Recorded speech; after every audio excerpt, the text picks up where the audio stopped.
नमस्कार, आप देख रहे हैं के न्यूज नेशनल और मैं हूं आपके साथ में शोभित पाठक। तो रुक करते हैं महत्वपूर्ण सुर्खियों पर।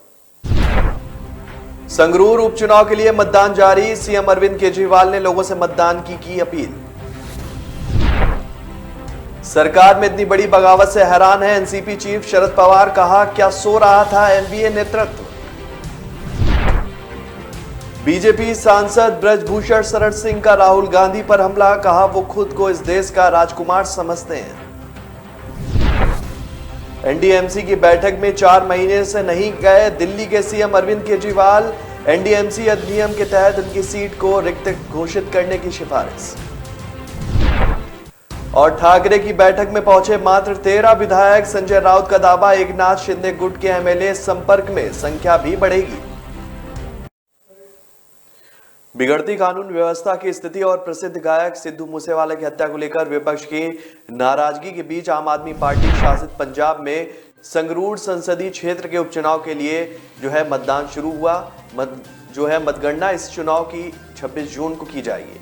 1766 मतदान केंद्रों पर कुल 15,69,240 मतदाता अपने मताधिकार का प्रयोग कर रहे हैं, जिसमें से 296 संवेदनशील हैं। आपके गढ़ संगरूर के लिए उपचुनाव में भगवंत मान के इस्तीफे के बाद ये जरूरी हो गया था, जिन्होंने फरवरी में धुरी निर्वाचन क्षेत्र से विधानसभा चुनाव जीता और मुख्यमंत्री बने। वहीं पर विश्वास पात्र 38 वर्षीय गुरमेल सिंह को आपने मैदान में उतारा, जबकि मौत की सजा पाए दोषी बलवंत सिंह रजोवाल की पालक बहन को 44 वर्षीय कमलदीप कौर शिरोमणि अकाली दल के टिकट पर मैदान में। अन्य प्रमुख दावेदार बीजेपी के केवल ढिल्लो और दलवीर सिंह गोल्डी कांग्रेस के हैं और दोनों पूर्व विधायक रह चुके हैं। वहीं आम आदमी पार्टी संयोजक अरविंद केजरीवाल ने ट्वीट कर लोगों से वोट डालने की अपील की है। मान ने 2014 में संगरूर के सांसद के रूप में अपना पहला चुनाव 2.10 लाख से अधिक मतों के रिकॉर्ड अंतर से जीता था। उन्होंने शियद उम्मीदवार सुखदेव सिंह ढींडसा को हराया था।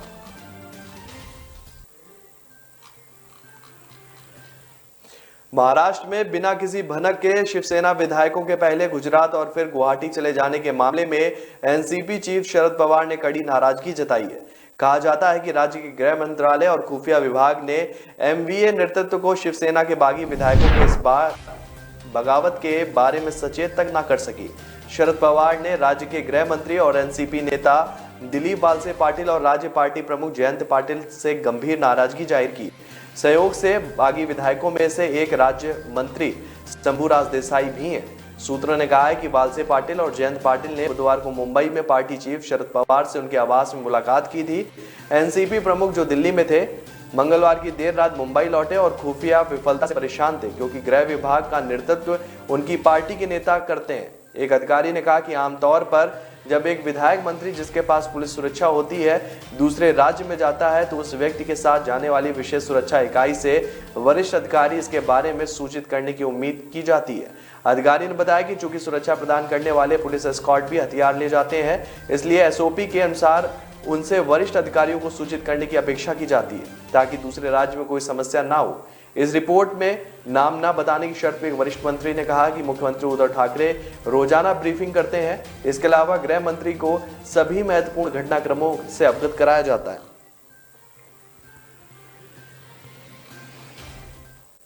कैसरगंज से बीजेपी सांसद ब्रजभूषण शरण सिंह ने राहुल गांधी पर जोरदार हमला किया।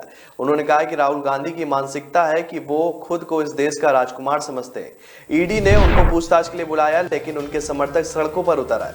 वो देश के संविधान को चैलेंज करते हैं। उनको ये नहीं पता था कि एक दिन उनको ईडी बुलाएगी तो उन्हें जाना पड़ेगा। इस मौके पर बीजेपी सांसद ने अग्निपथ योजना की भी तारीफ की और कहा ये सबसे अच्छी योजना है। बीजेपी सांसद ने अग्निपथ योजना की तारीफ करते हुए कहा कि इससे मिलती जुलती योजना इजराइल और रूस में भी चल रही है। फर्क इतना है कि यहाँ पर ट्रेनिंग के बाद पैसा देना पड़ता है, लेकिन वहां पर ट्रेनिंग के दौरान पैसा नहीं मिलता है। हर नागरिक को ट्रेनिंग लेना अनिवार्य होता है। उन्होंने कहा कि जो लोग अग्निपथ योजना का विरोध कर रहे थे ये वही लोग हैं जो किसान आंदोलन और शाहीन बाग के पीछे थे, जिन्होंने सर्जिकल स्ट्राइक और कोरोना वैक्सीन पर सवाल खड़े किए। बीजेपी सांसद ने राहुल गांधी पर भी जमकर निशाना साधा और कहा कि राहुल गांधी खुद को देश का राजकुमार समझते। ईडी या सीबीआई बुलाए तो ये उन्हें मंजूर नहीं है। एक तरीके से ईडी के बुलाने पर जो उनके समर्थक जिस तरह से प्रदर्शन कर रहे हैं वो कहीं ना कहीं भारत के संवैधानिक व्यवस्था को चैलेंज करने की कोशिश कर रहे हैं। उन्होंने कभी सोचा नहीं था कि ये भी दिन आएगा कि उन्हें ईडी बुलाएगा और उनको जाना पड़ेगा, इसलिए उनको बहुत ज्यादा तकलीफ हुई है। नई दिल्ली नगर परिषद के सदस्य कुलजीत चहल ने बुधवार को मुख्यमंत्री अरविंद केजरीवाल को 4 महीने तक परिषद की बैठकों से नदारद रहने का हवाला देते हुए उन्हें परिषद से निष्कासित करने का प्रस्ताव पेश किया। बैठक में मौजूदा अधिकारी ने कहा कि चहल ने बुधवार को एक प्रस्ताव पेश किया। एनडीएमसी अध्यक्ष ने इस पर चर्चा व मतदान के लिए अगली बैठक का समय दिया है। बुधवार को हुई इस बैठक में सीएम केजरीवाल भी मौजूद रहे। अधिकारी इस प्रस्ताव पर एनडीएमसी के सदस्यों ने भी अपनी सहमति दर्ज की है। बैठक में कहा कि एनडीएमसी अधिनियम 1994 की धारा 8(2) के अनुसार लगातार 3 महीनों के दौरान परिषद की अनुमति उसकी सभी बैठकों से अनुपस्थित रहता है तो केंद्र सरकार से ऐसी घोषित करने की सिफारिश कर सकती है।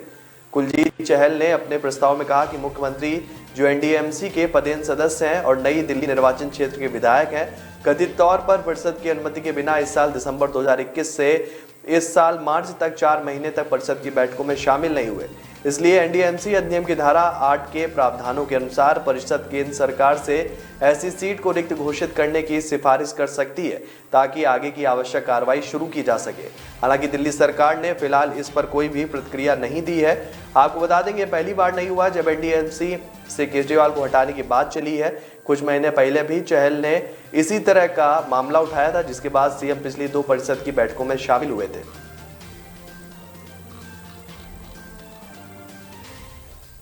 महाराष्ट्र में सियासी संकट के बीच मुख्यमंत्री उद्धव ठाकरे ने विधायकों के साथ बैठक की। इस बैठक में मात्र 13 विधायक ही पहुंचे।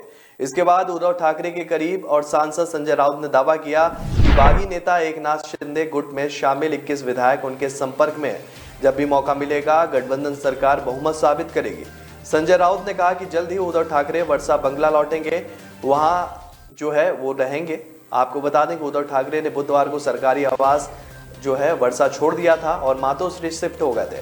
उद्धव की बैठक से पहले शिवसेना के 3 और विधायक बृहस्पतिवार को कैबिनेट मंत्री एकनाथ शिंदे के नेतृत्व वाले बागी खेमे में शामिल होने के लिए असम की राजधानी गुवाहाटी पहुंचे। बुधवार शाम महाराष्ट्र के मंत्री गुलाब राव पाटिल सहित 4 विधायक गुवाहाटी के लिए रवाना हुए थे। सूत्रों ने बताया कि शिंदे अपने साथ मौजूद विधायकों से सलाह मशविरा करेंगे और फिर तय करेंगे कि मुंबई कब लौटना है। बुधवार को गुवाहाटी पहुंचने के बाद शिंदे ने कुछ निर्दलीय विधायक समेत 46 विधायकों के समर्थन का दावा किया था। उन्होंने महाराष्ट्र विधानसभा के उपाध्यक्ष को एक पत्र भी लिखा था।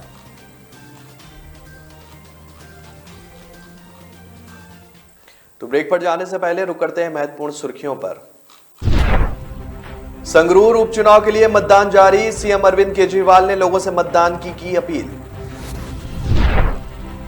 सरकार में इतनी बड़ी बगावत से हैरान है एनसीपी चीफ शरद पवार, कहा क्या सो रहा था एनडीए नेतृत्व। बीजेपी सांसद ब्रजभूषण शरण सिंह का राहुल गांधी पर हमला, कहा वो खुद को इस देश का राजकुमार समझते हैं। एनडीएमसी की बैठक में 4 महीने से नहीं गए दिल्ली के सीएम अरविंद केजरीवाल। एनडीएमसी अधिनियम के तहत उनकी सीट को रिक्त घोषित करने की सिफारिश। और ठाकरे की बैठक में पहुंचे मात्र 13 विधायक। संजय राउत का दावा, एकनाथ शिंदे गुट के एमएलए संपर्क में, संख्या भी बढ़ेगी। लोग मुझे कभी बहुत अच्छा समझते हैं, कभी बहुत बुरा। भगवान जैसे है हमारे लिए। एनए टेस्ट जरूरी है क्या? जान बचाई है मेरे बेटे की। ठीक से देखा ही नहीं, सिर्फ 2 मिनट। लोगों की बातों का असर मैं अपने काम पे नहीं पड़ने देता। मैं जो करता हूं वो अपने पेशेंस के लिए करता हूं। अगर मेरे पास सिर्फ 2 मिनट है तो शायद इसलिए क्योंकि कोई और क्रिटिकल है। अगर मैं 1 से ज्यादा टेस्ट करवा रहा हूं वो इसलिए क्योंकि मेरे ट्रीटमेंट में डाउट की जगह नहीं। अगर मैं स्ट्रिक्ट या इनसेंसिटिव हूं वो इसलिए क्योंकि आपकी हेल्थ सबसे इंपॉर्टेंट है। तो लोग मुझे चाहे अच्छा समझे या बुरा, मैं उनसे कहता हूं थैंक यू, क्योंकि वो मुझे रोकते नहीं बल्कि याद दिलाते हैं कि मुझे मेरे पेशेंट्स के लिए क्या करना है।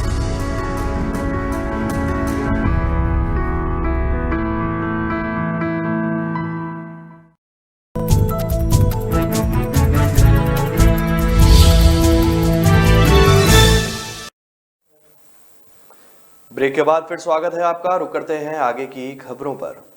पाकिस्तान के आर्थिक हालात लगातार बिगड़ते जा रहे हैं और नकदी की कमी से जूझ रहे पाकिस्तान को इस स्थिति से निपटने के लिए मजबूरी में ही सही अंतर्राष्ट्रीय मुद्रा कोष के साथ एक ऋण समझौते पर सहमत होना पड़ा है। इसका नतीजा ये हुआ है कि लोन एग्रीमेंट के तहत उसे चीन से $2.3 बिलियन का लोन मिल पाएगा। यह जानकारी पाकिस्तान की एक मीडिया आउटलेट के हवाले से सामने आई है। इसके घटते नकदी भंडारण से निपटने चीन के बैंकों के संग पाकिस्तान को 2.3 अरब अमेरिकी डॉलर का कर्ज कुछ दिनों में मिलने की उम्मीद है। पाकिस्तान में एक रिपोर्ट के मुताबिक विशेष तौर पर चीन के बैंकों के संघ और पाकिस्तान से 2.3 बिलियन डॉलर के ऋण सुविधा समझौते पर पहले ही हस्ताक्षर हो गए थे। इस समझौते की नवीनतम जानकारी जो है बुधवार 22 जून को पाकिस्तान के वित्त मंत्री मिफ्ताह इस्माइल के हवाले से आई है। उन्होंने कहा कि इस लोन एग्रीमेंट के तहत नकदी के कुछ ही दिनों में पाकिस्तान पहुंचने की उम्मीद है। अपने ट्विटर अकाउंट पर पाकिस्तान के वित्त मंत्री मिफ्ताह इस्माइल ने लिखा कि पाकिस्तान की तरफ से कल हस्ताक्षर किए जाने के बाद बैंकों के चीनी संघ ने आज people's republic of China RMB 15 billion यानी कि $2.3 बिलियन ऋण सुविधा समझौते पर हस्ताक्षर किए। कुछ दिनों के अंदर इस नकदी के आमद की भी उम्मीद है। इस लेन देन को सुविधाजनक बनाने के लिए हम चीनी सरकार को धन्यवाद देते हैं।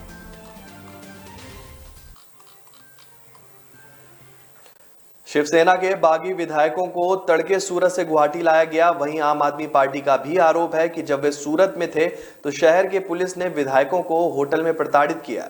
विधायक नितिन देशमुख ने आरोप लगाया है कि सूरत पुलिस ने उनका अपहरण कर मारपीट की है। आपकी राज्य इकाई के अध्यक्ष गोपाल इटालिया ने आरोप लगाया कि सूरत पुलिस पर आरोप लगाया गया कि सोमवार रात महाराष्ट्र से लाए गए शिवसेना के कुछ विधायकों को भाजपा नेताओं के निर्देश पर सूरत पुलिस ने धमकी दी और प्रताड़ित भी किया। उन्होंने आगे आरोप लगाया कि कुछ विधायक वापस महाराष्ट्र लौटना चाहते थे लेकिन उन्हें अनुमति नहीं दी गई। उन्हें अपने होटल के कमरों में बंद कर दिया गया। अब शिवसेना विधायक नितिन देशमुख ने भी यह गंभीर आरोप लगाया है कि सूरत पुलिस ने उन्हें जबरदस्ती सरकारी अस्पताल में भर्ती कराया। यहां तक कि जब वह अस्पताल में थे तब करीब 20 से 25 लोगों ने उन्हें उनकी इच्छा के बगैर कैद कर लिया और आगे उन्होंने आरोप लगाया कि इसका उदाहरण अब उनका अपहरण किया गया। उन्हें कोई स्वास्थ्य समस्या नहीं थी लेकिन सीने में दर्द के लिए उनका इलाज किया गया। शिवसेना के दो और विधायक प्रकाश कदम और निर्मला गावित जो है बुधवार सुबह सूरत पहुंचे, जहां से उन्हें गुवाहाटी के लिए रवाना किया गया। झारखंड की मांडर विधानसभा सीट पर उपचुनाव के लिए सुबह 7 बजे से ही कड़ी सुरक्षा के बीच मतदान चल रहा है। एक निर्वाचन अधिकारी ने जानकारी देते हुए बताया कि 433 केंद्रों पर मतदान हो रहा है जो शाम 4 बजे तक चलेगा। उपचुनाव में 3.54 लाख से ज्यादा मतदाता अपने मताधिकार का प्रयोग कर सकेंगे। इनमें से 1.75 लाख महिलाएं भी शामिल हैं। मतगणना 26 जून को होगी। मतदान के मद्देनजर झारखंड सशस्त्र पुलिस, केंद्रीय रिजर्व पुलिस बल और सशस्त्र सीमा बल सहित 3000 से अधिक सुरक्षा कर्मियों को तैनात किया गया है। मांडर विधानसभा सीट पर हो रहे उपचुनाव के बीच सीएम हेमंत सोरेन ने 250 में राज्य चौथा उपचुनाव देख रहे हैं। सीएम ने ट्वीट कर कहा है कि मांडर विधानसभा चुनाव हेतु आज मतदान हो रहा है। 2.5 वर्षों में राज्य आज यह चौथा उपचुनाव देख रहा है। मुझे विश्वास है कि मांडर वासी इस उपचुनाव में झूठ, दम और अहंकार को हराकर लोक कल्याण को प्राथमिकता देंगे। झारखंडी और झारखंडियत की विचारधारा को सशक्त करेंगे। और मांडर विधानसभा उपचुनाव को लेकर कांग्रेस नेता बन्ना गुप्ता ने भी कहा है कि जनता जनार्दन से अनुरोध है कि बेखौफ होकर निष्पक्ष मतदान करें।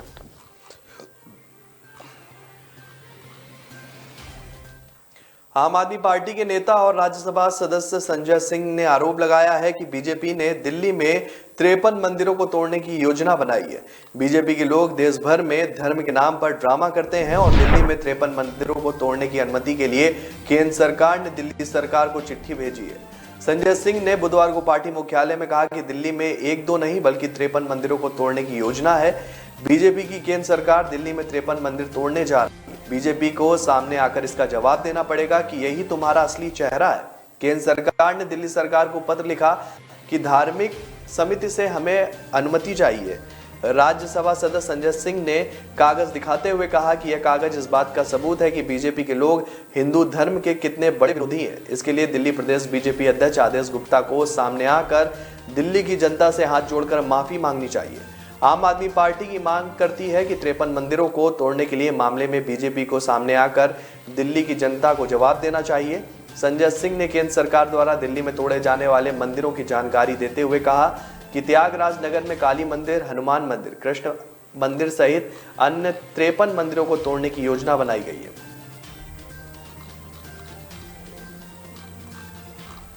राजनीतिक गलियारे में अब एक बार फिर से मध्य प्रदेश और कर्नाटक में हुई उठापटक की तरह महाराष्ट्र में भी उद्धव ठाकरे की शिवसेना की सरकार में हड़कंप मचा हुआ है। शिवसेना के कई मंत्री और विधायक बागी हो गए। इस वजह से उद्धव ठाकरे की सरकार संकट में पड़ गई है। महाराष्ट्र की राजनीति में जिस तरह समीकरण बदल रहे हैं उसे देखकर यह कहना गलत नहीं होगा कि अब महाराष्ट्र में भी जल्द ही मध्य प्रदेश और कर्नाटक की तरह सरकार का तख्ता पलट होने वाला है। महाराष्ट्र सरकार के संग पर बीजेपी के राष्ट्रीय महासचिव ने कैलाश विजयवर्गीय ने तंज कसा है। महाराष्ट्र के सियासी संकट पर बीजेपी के राष्ट्रीय महासचिव कैलाश विजयवर्गीय ने कहा कि महाराष्ट्र में हो रहे राजनीतिक उठापटक के लिए जिम्मेदार संजय राउत बकवास करते हैं। उन्होंने कहा कि उद्धव की शिवसेना में विद्रोह की वजह भ्रष्टाचार है। वहां जिस तरह से भ्रष्टाचार हो रहा है उससे वहां के विधायक बहुत ही शर्मिंदा थे। इसी भ्रष्टाचार के कारण वहां बगावत हुई है। अब शायद उद्धव ठाकरे का अहंकार कम होगा और इससे दूसरी राजनीतिक पार्टियों को भी सबक लेना चाहिए।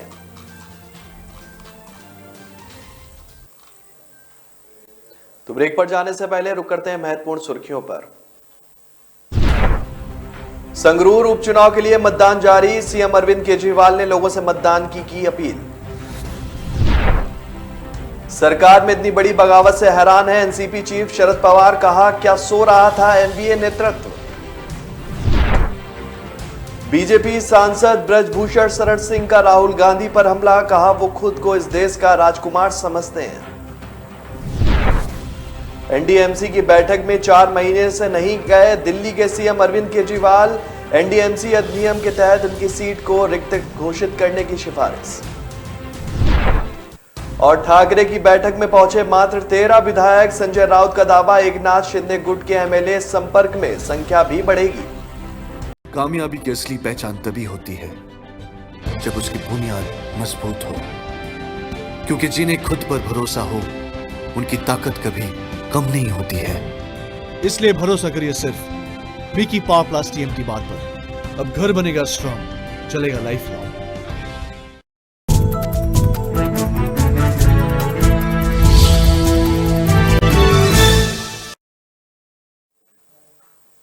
ब्रेक के बाद फिर स्वागत है आपका। रुक करते हैं आगे की खबरों पर। पंजाब के पूर्व कृषि मंत्री रणदीप सिंह नाभा ने 8 मार्च को प्रधानमंत्री नरेंद्र मोदी को एक पत्र लिखा था। मंत्री ने अपनी इस सरकार में फसल अवशिष्ट मशीनरी से जुड़े 1178 करोड़ रुपए के घोटाले का पर्दाफाश किया। पत्र में उन्होंने प्रधानमंत्री से सीबीआई जांच कराने की भी मांग की थी। नाभा ने दावा किया कि पराली जलाने पर रोक लगाने के लिए फसल अवशेष प्रबंधन सीआरएम योजना के तहत मशीनरी खरीदने के लिए 4 साल में 1178 करोड़ रुपए की केंद्रीय सब्सिडी दी गई थी, लेकिन कागज पर दिखाई गई मशीनरी जमीन पर नहीं आई। हाल ही में हुए फॉरेस्ट घोटाले के बाद राज्य के कृषि विभाग के लिए मुसीबत और बढ़ गई है। ईडी ने धन शोधन निवारण अधिनियम के तहत सब्सिडी घोटाले की जांच शुरू कर पिछले महीने विभाग से रिकॉर्ड मांगा था। वहीं 14 जून को कृषि निदेशक गुरविंदर सिंह को लिखे पत्र में ईडी ने भी जानकारी नहीं देने पर कृषि अधिकारियों को फटकार लगाई थी। और गुरविंदर सिंह ने कहा कि उन्हें ईडी से पत्र मिला जिसमें पीएम को लिखे पत्र में नाभा ने करोड़ों रुपए के गबन का आरोप लगाया था और दावा किया था कि एक मंत्री के रूप में उन्हें मशीनरी की कोई भी जानकारी नहीं दी गई। आगे उन्होंने कहा कि जब मैंने विभाग का कार्यभार संभाला तो समीक्षा की तो मुझे पता चला कि भारत सरकार ने 2018-19 में 2021-22 तक सीआरएम योजना के तहत 1,178.47 करोड़ रुपए भेजे थे।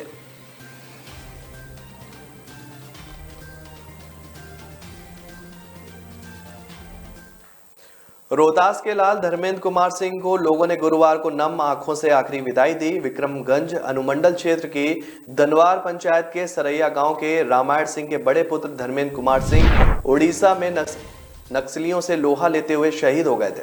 बुधवार को उनका पार्थिव शरीर पैतृक गांव सरैया पहुंचा। सीआरपीएफ जवान धर्मेंद्र कुमार सिंह का पार्थिव शरीर गांव पहुंचते ही भारत माता की जयकारों से पूरा इलाका गूंज उठा।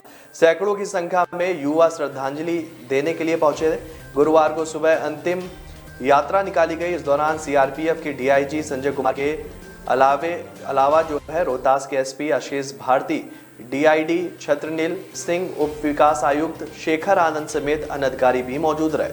सभी अधिकारियों ने शहीद को श्रद्धांजलि दी है। सीआरपीएफ के डीआईजी संजय कुमार ने कहा कि धर्मेंद्र कुमार सिंह ने अपना सर्वोच्च बलिदान दिया है।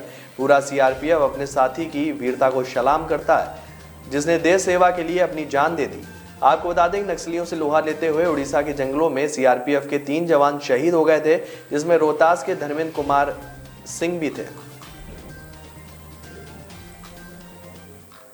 पंजाब के दिवंगत गायक सिद्धू मूसेवाला के निधन के 1 महीने बाद आज यानी कि गुरुवार को उनका आखिरी गाना रिलीज होने जा रहा है। सिद्धू के सोशल मीडिया अकाउंट से ये जानकारी साझा की गई। गुरुवार शाम 6 बजे मूसेवाला का नया गाना SYL उनके YouTube चैनल पर रिलीज किया जाएगा। इस खबर ने जहां उनके फैंस का उत्साह बढ़ा दिया, तो वहीं सिंगर्स को याद कर फैंस की आंखें भी नम हो गई हैं।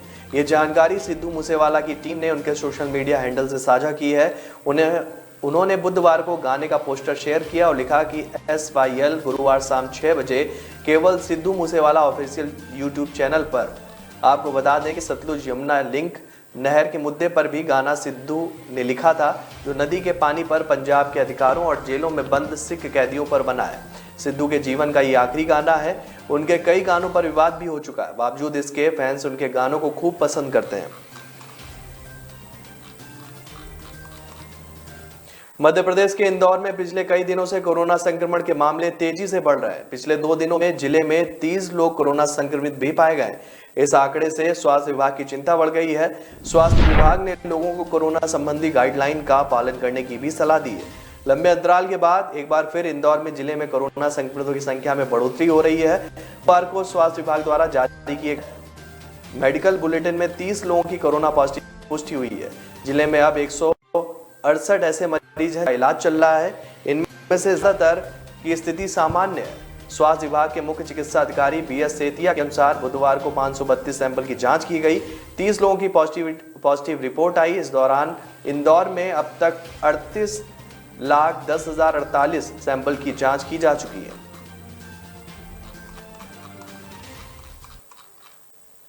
दिल्ली NCR में बीते कुछ दिनों से बीच बीच में हो रही बारिश की वजह से मौसम सुहाना हो गया है और गर्मी से काफी राहत मिली है।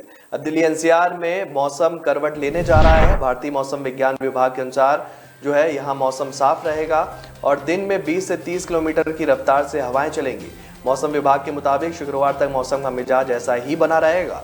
इस दौरान तापमान में गर्मी बढ़ेगी। मौसम विभाग ने 25 जून तक दिल्ली NCR में एक बार फिर से मौसम के बदलने का अनुमान लगाया है और आसमान में बादल छाने का अनुमान जताया है। रविवार तक मौसम का मिजाज इसी तरह बना रहेगा। वहीं सोमवार को मानसून के सक्रिय होने की संभावना है। ऐसे में कई जगहों पर बारिश भी हो सकती है। इससे पहले मंगलवार सुबह 8:30 बजे तक, बुधवार सुबह 8:30 बजे तक दिल्ली में 0.7 मिमी बारिश दर्ज की गई। वहीं बुधवार को अधिकतम तापमान सामान्य से 1 कम यानी कि 37.2 डिग्री सेल्सियस दर्ज हुआ।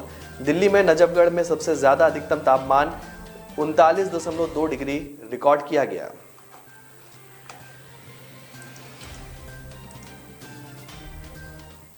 तो फिलहाल इस बुलेटिन में मेरे साथ इतना ही। आगे की खबरों के लिए बने रहिए के न्यूज नेशनल के साथ। तब तक के लिए नमस्कार।